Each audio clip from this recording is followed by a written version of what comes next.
আলহামদুলিল্লাহ এই প্রতিষ্ঠানে অনেক প্রতিষ্ঠান আছে যেখানে আরবির এত বেশি গুরুত্ব যে উর্দু ফার্সি সব ওখান থেকে বাদ। আবার কোন জায়গা আছে উর্দুর এত গুরুত্ব যে আরবি সেখানে উপেক্ষিত। আলহামদুলিল্লাহ এই প্রতিষ্ঠানে উর্দু ফার্সি তার যতটুকু গুরুত্ব দেওয়া দরকার সেই গুরুত্বের সাথে আরবির সর্বোচ্চ গুরুত্ব, এবং পাশাপাশি বর্তমান আন্তর্জাতিক ভাষা হিসাবে ইংরেজি ভাষা, মাতৃভাষা হিসাবে বাংলা ভাষা, এগুলোর আলহামদুলিল্লাহ এখানে চর্চা আছে। সব বিষয়গুলোকে গুরুত্বের সাথে বিবেচনায় নেওয়া যায়। আলহামদুলিল্লাহ আজকে আমাদের এই জমায়েতের যে মূল উদ্দেশ্য এবং উপলক্ষ্য, নতুন শিক্ষাবর্ষে সবক এবং দর্শের কার্যক্রমের আনুষ্ঠানিক ইফতিতাহ এবং সূচনা উদ্বোধন। আলহামদুলিল্লাহ মক্তব, নাজেরা, হিফজ এবং কিতাব বিভাগের শুরু থেকে নিয়ে শেষ পর্যন্ত সব জামাতেরই গুরুত্বপূর্ণ এক একটি কিতাবের কিছু অংশ এক একজন ছাত্র ভাইয়ের পড়ার মধ্য দিয়ে আমাদের সবকের ইফতিতাহ এর কার্যক্রম সম্পন্ন হলো। আল্লাহর দরবারে শুকরিয়া আদায় করি আলহামদুলিল্লাহ। সংক্ষিপ্ত 2-4টা কথা। 1 নম্বর কথা হইল, আল্লাহ পাক আমাদেরকে যে এই ইলমি কানুনে, ইলমি বাগানে আমাদেরকে নিয়ে আসছেন, আল্লাহ প্রদত্ত নির্ভুল আসমানি ইলম, কোরআন সুন্নাহর ইলম হাসিল করবার এই পরিবেশে আসার এবং অর্জন করবার আল্লাহ তাআলা সুযোগ দিয়েছেন, তৌফিক দান করেছেন। এটার যতটা বেশি সম্ভব অনুভূতি নিজের মধ্যে উপস্থিত রাখার চেষ্টা করা, যেটা কত বড় দৌলত। আমি কোরআনে কারীমের আয়াত তেলাওয়াত করেছি, ওয়া আনজালাল্লাহু আলাইকাল কিতাবা ওয়াল হিকমা ওয়া আল্লামাকা মা লাম তাকুন তা'লাম ওয়া কানা ফাজলুল্লাহি আলাইকা আযীমা। রাসূল পাক সাল্লাল্লাহু আলাইহি ওয়াসাল্লামকে সম্বোধন করে আল্লাহ পাক 3টা বিষয়ের উল্লেখ করেছেন। আনজালাল্লাহু আলাইকাল কিতাব, যে আপনার প্রতি আমি কিতাব কোরআন নাজিল করেছি। ওয়াল হিকমা, কোরআনের ব্যাখ্যা বিশ্লেষণ আমি আপনাকে দান করেছি। ওয়া আল্লামাকা মা লাম তাকুন তা'লাম, যা আপনি জানতেন না আমি আপনাকে শিখিয়েছি।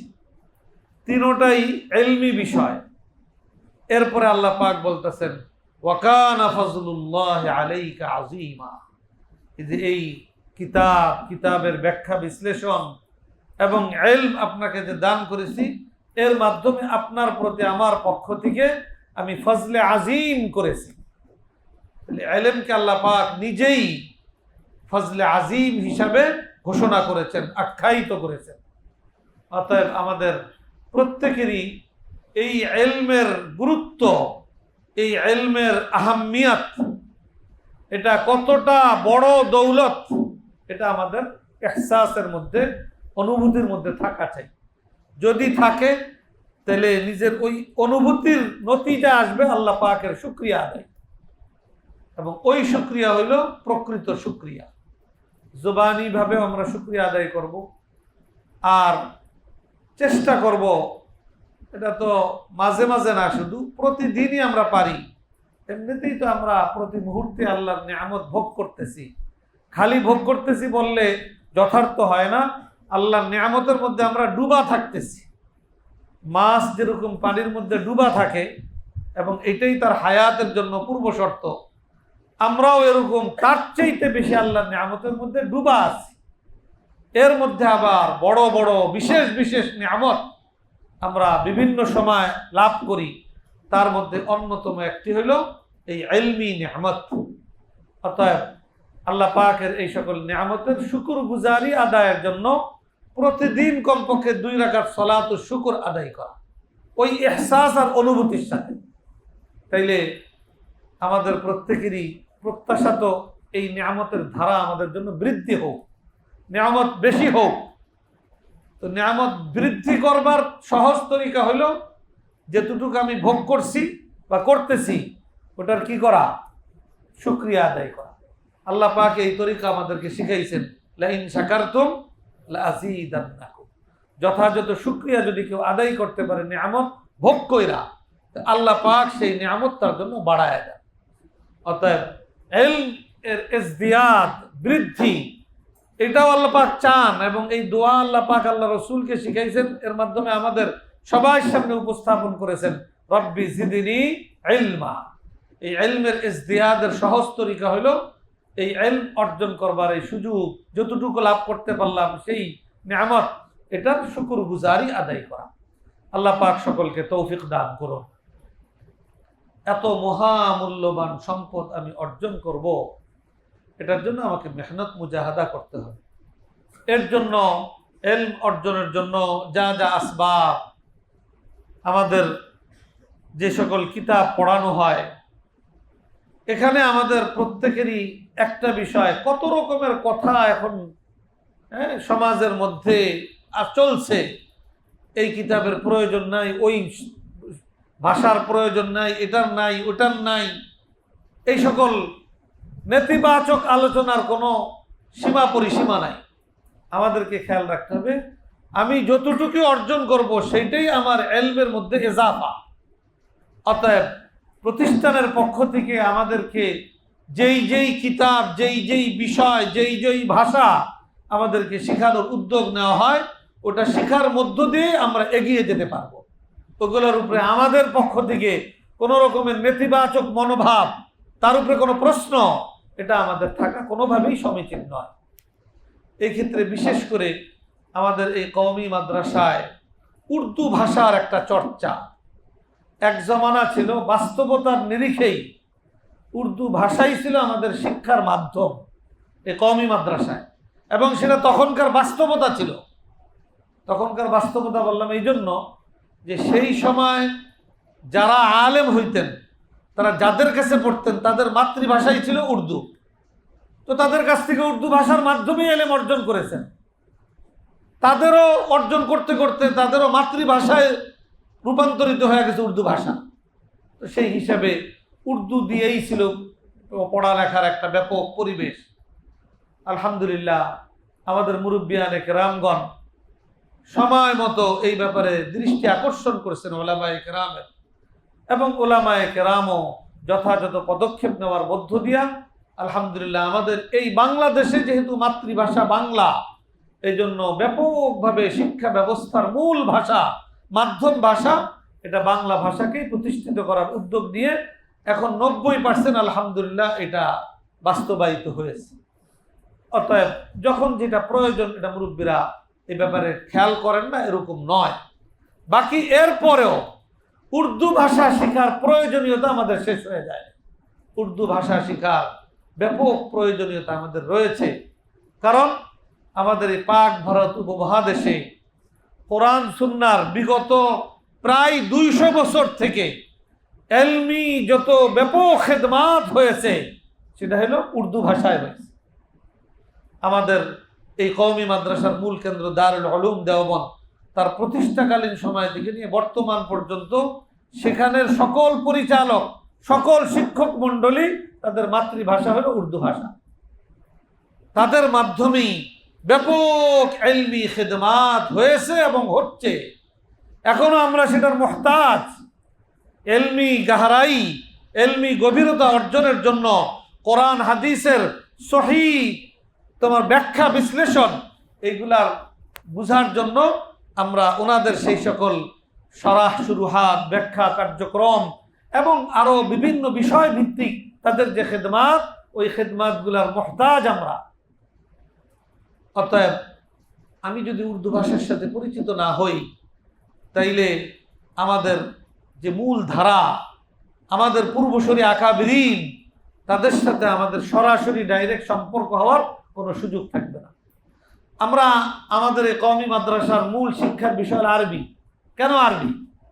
যে আমাদের মূল সিলেবাস হলো কোরআন হাদিস। কোরআন হাদিসের মূল ভাষা হলো আরবি।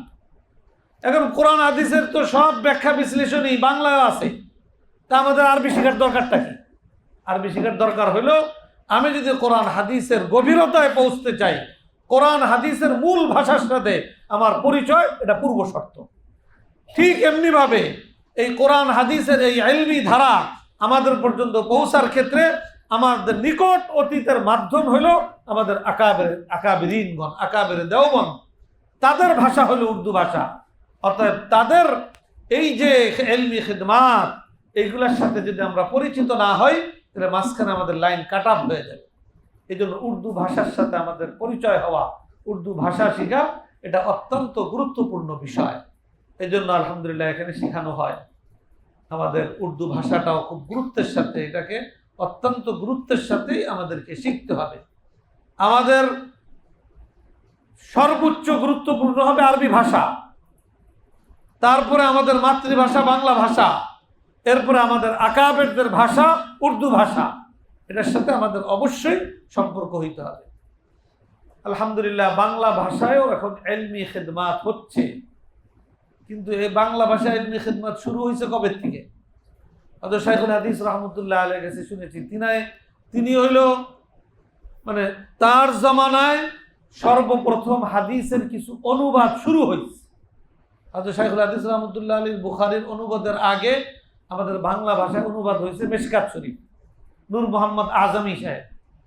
এবং আমাদের এই বাংলা ভাষায় এই দ্বীনি এই সকল বিষয়ের চর্চা এবং লেখালেখির কার্যক্রম শুরু হয়েছে শামসুল হক ফরিদপুরি রহমতুল্লাহ আলাইহির হাত ধরে।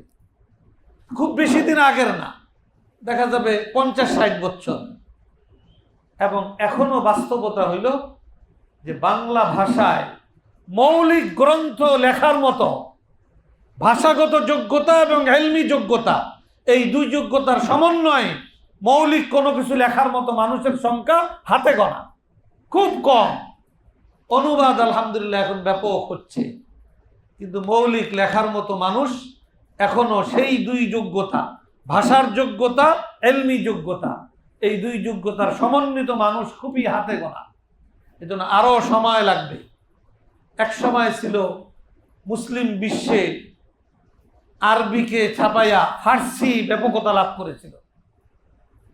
সেই ফার্সির জমানা শেষ হওয়ার পরে বিশেষ করে আমাদের এই পাক ভারত উপমহাদেশে উর্দু ভাষার এক ব্যাপক চর্চা এবং উর্দু ভাষায় ব্যাপক ইলমি খিদমাত এটা হয়েছে।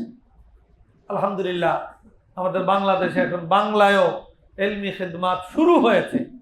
এখন পর্যন্ত এটা অনেক ঘাটতি আছে বাকি। এরপরেও আমাদের আকাবের দেওবন্দ, তাদের সাথে আমাদের সম্পর্কের ভাষা উর্দু এবং তাদের ইলমি খিদমাতের ইহতিয়াজ আমাদের শেষ হবে কবে আল্লাহ পাকই বেহতর জানেন। এই জন্য আমাদের উর্দু ভাষা অত্যন্ত গুরুত্বের সাথে পড়তে হবে।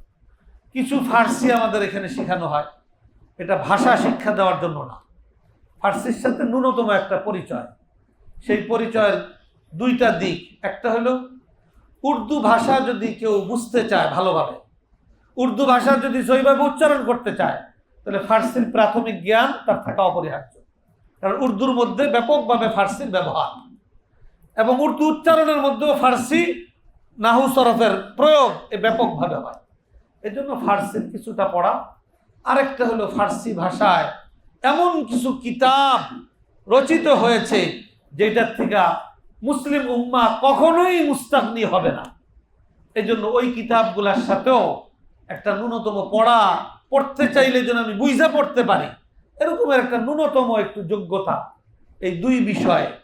তৃতীয় আরেকটা কারণ আছে, সেটা হলো আমাদের মূল টার্গেট তো হলো আরবি ভাষা। আরবি ভাষার যে গ্রামার, নাহু এবং সরফ, এটার সাথে ফার্সি গ্রামারের অনেক মিল। আবার মিলটা হইয়াও আরবি গ্রামার থেকে ফার্সি গ্রামার হলো সহজ এবং কম, সংক্ষেপে ফার্সি গ্রামার। এই জন্য কেউ যদি ফার্সি নাহু সরফ এগুলা সে বুঝতে পারে, পড়তে পারে, তাহলে তার জন্য পরবর্তীতে আরবি সরফ এবং নাহু তার জন্য সহজ হয়ে যায়। এই জন্য এই যে তাইসিরুল মুক্তাদি যিনি লেখছেন আব্দুল্লাহ গাঙ্গুহি, উনি কিন্তু ফার্সি এবং আরবি সরফ একসাথে লেখছেন। নাহু সরফ হিস্সায় আউয়াল হলো দর সরফে ফার্সি, হিস্সায় দুয়াম হলো দর নাহবে ফার্সি, এরপরে হিস্সায় সালেস আছে, ওটা হলো দর সরফে আরবি। ওটা তো আর এখন আমাদের এই কিতাবের মধ্যে থাকে না, আগে কিতাবে থাকতো, একসাথে ছাপা হইত। যাই হোক, হলো ফার্সিরও সামান্য কিছু চর্চা, এটা ভাষা শিক্ষা দেওয়ার জন্য নয়, ফার্সির সাথে ন্যূনতম একটা সম্পর্ক হওয়ার জন্য, যেটা কাজে দিবে আমার উর্দুর মধ্যে, যেটা কাজে দিবে আমাকে ফার্সির মধ্যে যে গুরুত্বপূর্ণ কিছু কিতাব যেটার থেকে দুনিয়া মুসলিম উম্মাহ কখনোই মুস্তাগনি হবে না, ওইটা বুঝা পড়ার মতো একটা যোগ্যতা নিজের মধ্যে থাকবে। পাশাপাশি নাহু সরফ আরবি যেটা আমার মূল মাকসাদ সেটার জন্য এটা সহায়ক হবে। এই সকল বিবেচনা কিছুটা ফার্সি পড়ানো হয়, আর ব্যাপকভাবে আমাদের এখানে আরবি চর্চা, এটাই হলো আমাদের মূল। আলহামদুলিল্লাহ এই প্রতিষ্ঠানে অনেক প্রতিষ্ঠান আছে যেখানে আরবির এত বেশি গুরুত্ব যে উর্দু ফার্সি সব ওখান থেকে বাদ। আবার কোন জায়গায় আছে উর্দুর এত গুরুত্ব যে আরবি সেখানে উপেক্ষিত। আলহামদুলিল্লাহ এই প্রতিষ্ঠানে উর্দু ফার্সি তার যতটুকু গুরুত্ব দেওয়া দরকার সেই গুরুত্বের সাথে আরবির সর্বোচ্চ গুরুত্ব, এবং পাশাপাশি বর্তমান আন্তর্জাতিক ভাষা হিসাবে ইংরেজি ভাষা, মাতৃভাষা হিসাবে বাংলা ভাষা, এগুলোরও আলহামদুলিল্লাহ এখানে চর্চা আছে। সব বিষয়গুলোকে গুরুত্বের সাথে বিবেচনায় নেওয়া যায়। এরপরে হলো আমাদের এই কওমি মাদ্রাসা পড়াশোনার মধ্যে ছাত্রবাহীদের একটা মূল টার্গেট থাকা চাই যে আমাদের মূল সিলেবাস হলো কোরআন এবং সুন্নাহ, অর্থাৎ কোরআনে পাকের সাথে আমাদের সম্পর্ককে ধারাবাহিকভাবে মজবুত করার ব্যাপারটাকে মূল একেবারে নিজের চিন্তার মধ্যে, দৃষ্টির মধ্যে সবসময় রাখা। তর্জমায়ে কোরআন যখন থেকে শুরু হয় তখন থেকে কোরআনে পাকের সাথে সরাসরি নিজের সম্পর্ক, আয়াত পড়া নিজে বুঝার মতো যোগ্যতা, ন্যূনতম অর্থ, শব্দের অর্থ, তারকিবি দিক, এইগুলা বিষয়গুলা খুব করা। পাশাপাশি শানে নুজুল এবং সংশ্লিষ্ট একান্ত ঘটনাবলী এগুলাও পর্যায়ক্রমে শিখা। এরপরে তফসির যখন পড়ানো হয় 2 বছর তফসিরে জালালাইন, তফসিরে বাইজাবি, এই কিতাবগুলা প্রতীকী, এগুলাকে সামনে রাখা তফসিরের সাথে একটা ব্যাপক মুনাসাবাতের জন্য সচেষ্ট হওয়া। এরপরে আমাদের হাদিসের কিতাব শুরু থেকে অল্প অল্প ছোট ছোট কিছু কিতাব পড়ানো হয়। মৌলিকভাবে হাদিস ব্যাপকভাবে শুরু হয় মিশকাত শরীফে। হাদিস এটাও কিন্তু কোরআনে পাকেরই ব্যাখ্যা বিশ্লেষণ। এই জন্য আমাদের এই নিসাবের মধ্যে হাদিস হলো সর্বশেষ, কোরআন তর্জমা, কোরআনের সংক্ষিপ্ত ব্যাখ্যা বিশ্লেষণ তাফসির, এরপরে কোরআনের বিস্তারিত ব্যাখ্যা বিশ্লেষণ হাদিস পড়ার মধ্য দিয়ে আমাদের এই নিসাবের সমাপ্তি হয়। এই হাদিস পড়ার মধ্যে দাওরায়ে হাদিস হলো ব্যাপকভাবে হাদিস পড়া হয়। ওইটার জন্য মিশকাত শরীফটা হলো অত্যন্ত গুরুত্বপূর্ণ কিতাব। অনেক জায়গায় আছে এই মিশকাত জামাতের নামই হলো মওকুফ আলাই জামাত। মওকুফ আলাই মানে হলো দাওরায়ে হাদিসে তো অনেক দর্শ হয়, অনেক বড় বড় কিতাব। ওটা যদি আসলে কেউ এর মধ্য দিয়ে হাসিল করতে চায় তার জন্য মিশকাত হলো ভালোভাবে পড়া, আত্মস্থ করা, এটা হলো মওকুফ আলাই। অর্থাৎ মিশকাতটাকে সর্বোচ্চ গুরুত্ব দিয়ে পড়ানো এবং পড়ার ব্যবস্থা করা, এটার আদ্যপান্ত কমপক্ষে প্রত্যেকটা হাদিসের এবারতটাকে হল করা, তর্জমা, সংক্ষিপ্ত মতলব, এতটুকু একদম লাজিমি পুরা মিশকাত শরীফ। এরপরে যতটুকু সম্ভব এখান থেকে কিছু ব্যাখ্যা বিশ্লেষণ, এগুলাও এখান থেকে যতটুকু অর্জন করা যায় সেটাও এখানে কর্তব্য। তাইলে সেখানে দাওরায়ে হাদিসে গিয়ে অনেক পড়া হবে, অনেক বড় বড় হাদিসের কিতাব শুরু থেকে শেষ পর্যন্ত পড়ানি হবে। ওর মধ্য দিয়ে ইনশাআল্লাহ আমি অনেক কিছু অর্জন করতে পারবো যদি মিশকাত আমার ভালোভাবে পড়া থাকে। অর্থাৎ আমাদেরকে ঠিক এইভাবে চিন্তা ফিকির করে আমাদের পুরা এই যারা আমরা পড়ছি শুরু থেকে নিয়ে শেষ পর্যন্ত আমরা এইভাবে পড়তে পারলে ইনশাআল্লাহ আমাদের এই পড়া আমাদের মাকসাদ মানে আমাদেরকে অনেক এগিয়ে দিবে। আল্লাহ পাক সকলকে তৌফিক দান করুন। আমাদের এই কওমি মাদ্রাসায় মৌলিকভাবে মাকসাদ হলো তালিমটা যেন ভালো হয়, মজবুত হয়। আর কোরআন সুন্নাহর তালিমের মাকসাদ হলো ওই তালিম যে অর্জন করবে, কোরআন সুন্নাহ যে শিখবে, তার জিন্দেগির মধ্যে যেন তার বাস্তবায়ন হয়। সেটাকে আমরা আমাদের পরিভাষায় এক শব্দে বলি তারবিয়াত। আমল আখলাককে সুন্দর করা। তো তালিম এবং তারবিয়াত এই দুই জিনিস যেখানে থাকবে সেটাই হলো পূর্ণাঙ্গ কওমি মাদ্রাসা। যেখানে এই দুই জিনিসের মধ্যে ঘাটতি থাকবে, যতটুকু ঘাটতি হবে ততটুকু অপূর্ণাঙ্গতা থেকে যাবে। এই জন্য প্রতিষ্ঠানে তালিম এবং তারবিয়াত দুই বিষয়টাই সমান গুরুত্বের সাথে এগিয়ে দিতে হবে। লেখাপড়া খুব ভালো, আমল আখলাকে পিছিয়ে আছে, তাইলে সেটা পূর্ণতা আসলো না। আমল আখলাক খুব ভালো কিন্তু লেখাপড়ার গুরুত্ব কম, তাহলে সেটাও পূর্ণাঙ্গ কওমি মাদ্রাসা হওয়ার যোগ্য না। তালিম এবং তারবিয়াতের সমান গুরুত্ব হইতে হবে, ওইভাবে এগিয়ে যাওয়া।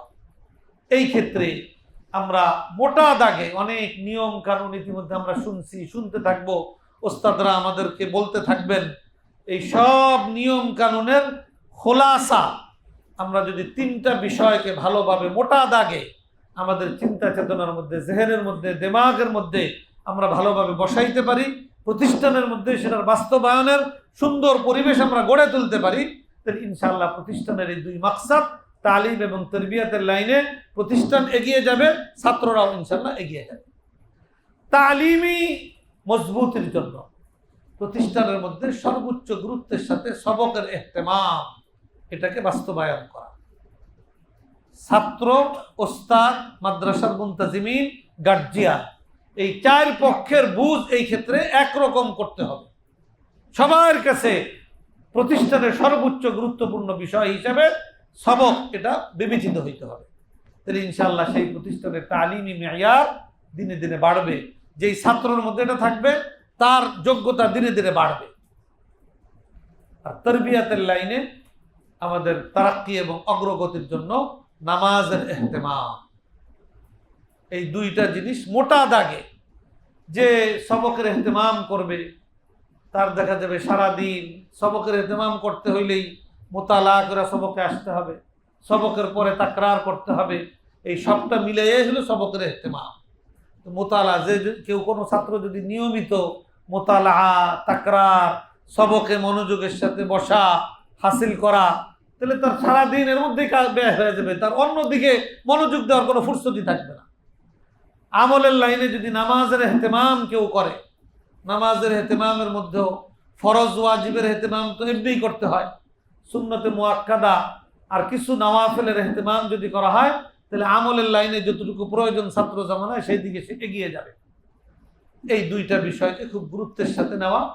আর তৃতীয় আরেকটা বিষয়, নিজের জীবনের মধ্যে শৃঙ্খলা প্রতিষ্ঠিত করার জন্য। শৃঙ্খলা যত বেশি আমি প্রতিষ্ঠিত করতে পারবো, আমার জিন্দিগির মধ্যে তত বেশি বরকত আমি হাসিল করতে পারবো। এটার জন্য একটা কাজ, সেটা হলো সময় মতো ঘুমানো, সময় মতো ঘুম থেকে উঠার ইহতেমাম। ঘুমটা মানুষের জীবনের 1/3 এটাকে যদি শৃঙ্খলা আনা যায়, বাকি 2/3 শৃঙ্খলায় চলে আসবে, নিজামের মধ্যে চলে আসবে। আর যার জিন্দিগির মধ্যে নিজাম আসবে তার জিন্দিগি বরকতময় হবে। অতএব মোটা দাগে প্রতিষ্ঠানের মধ্যে যদি এই তিনটা বিষয়কে সবসময় প্রতিষ্ঠান সংশ্লিষ্ট এই 4 শ্রেণীর মানুষ, মুনতাজিমিন, আসাতেজা, তলাবা এবং গার্জিয়ান, সবার বুঝের মধ্যে যদি এটাকে হাজির রাখা যায় যে সবকের ইহতেমাম, নামাজের ইহতেমাম, সময় মতো ঘুমানো, সময় মতো ঘুম থেকে উঠার ইহতেমাম, এই তিনটাকে প্রতিষ্ঠিত রাখতে পারলে ইনশাআল্লাহ প্রতিষ্ঠান তার যে মূল মাকসাদ তালিম এবং তারবিয়াত, এই লাইনে ইনশাআল্লাহ এগিয়ে যাবে। আল্লাহ পাক সকলকে সেই তৌফিক দান করুন, সংশ্লিষ্ট সকলকে বিষয়গুলোর প্রতি বিশেষভাবে গুরুত্বের সাথে বিবেচনা করবার আল্লাহ তাআলা তৌফিক দান করুন। তো আমি আমার এই কথার মধ্য দিয়ে আলোচনা শেষ করছি। ওয়া আখিরু দাওয়ানা আনিল হামদুলিল্লাহি রাব্বিল আলামিন।